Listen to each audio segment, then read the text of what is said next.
So I was bolting together the motor and basket on the TC Sounds 3HP Volcano top build on Tuesday, and then Matthew called to let me know he had shipped that Rockford T115. So once again, Matthew, I really appreciate it. He's a super nice guy.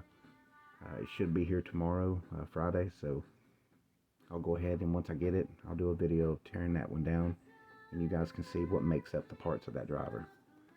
I'm also going to hit a couple of questions in this video real quick, but first thing is I didn't want to leave the basket black on this.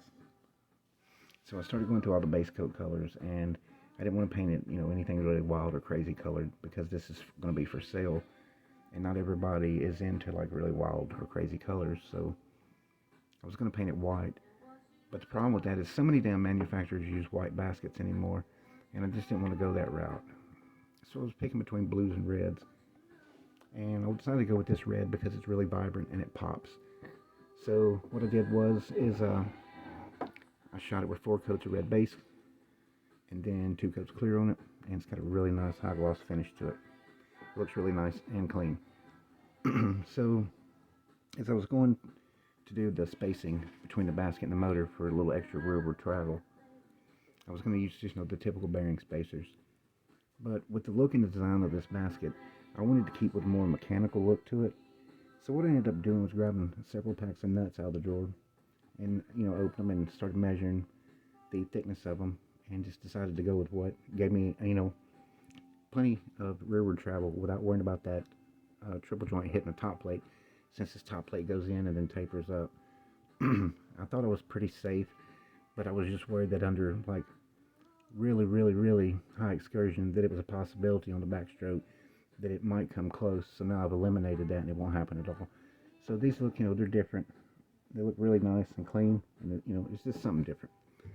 So I need to hit these questions up real quick while I'm at this point. So somebody asked me what I use for shims, and I went over that in a previous video. I use everything. Like, I've used printer paper, cardstock, index cards, actual voice coil shims. You can buy them like 2, 2.5, 3, 4 from your vendor in different sizes, whatever you need. But a lot of times what I use are these, and these are index dividers. They're made to go in folders. They're very thin plastic, and they're about this, like I said, the size of a piece of a printer paper. You can just cut them to whatever length and width you need, and you can reuse them over and over and over, like over and over.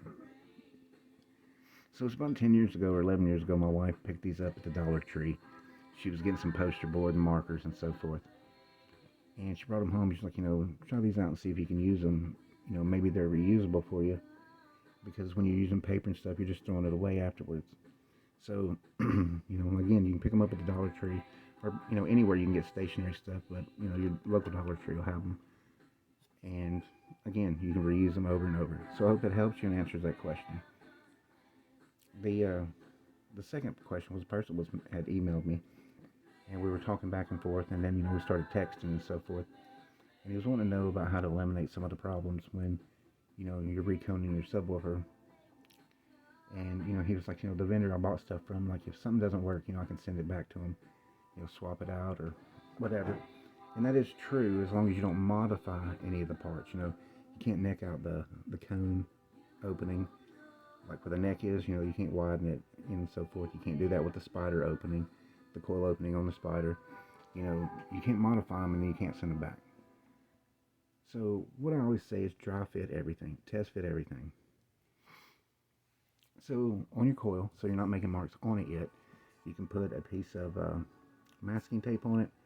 Find the center of the coil, make your mark on the tape, and whatever the thickness of your top plate is, once you've divided that in half, you go half the thickness of the top plate north of that center mark or above it. Make that mark on your tape.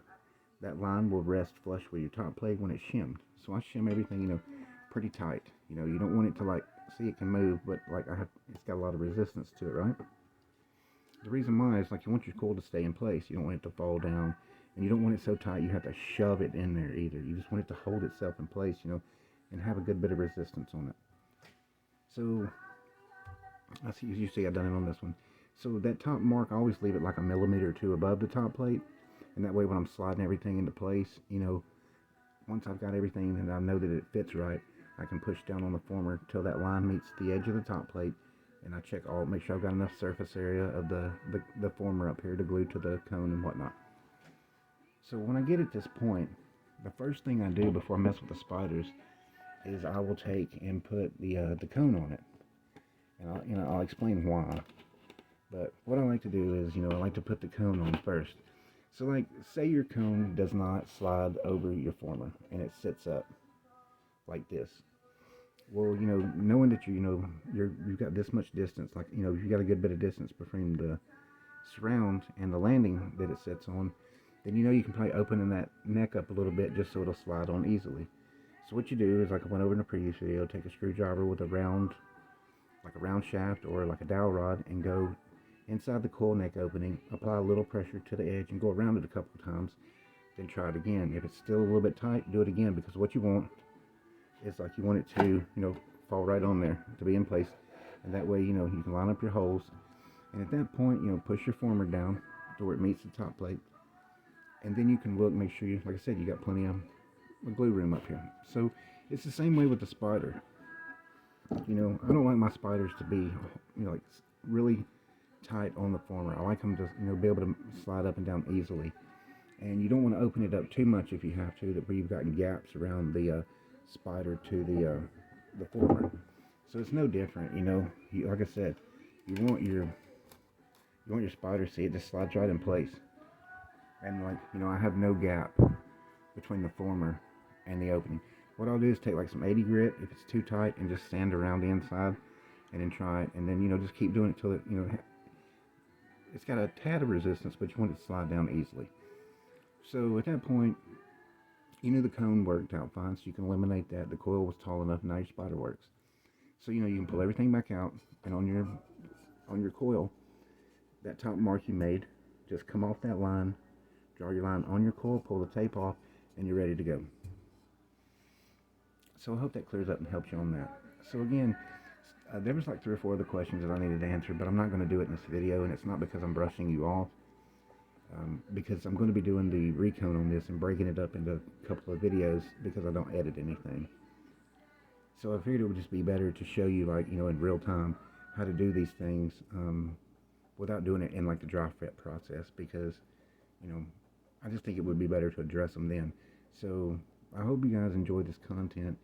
If you do, smash that like button. It really helps me out a lot. If you got any questions or comments, just drop them down below. And I really do appreciate all you guys watching, and I'll see you on the next one.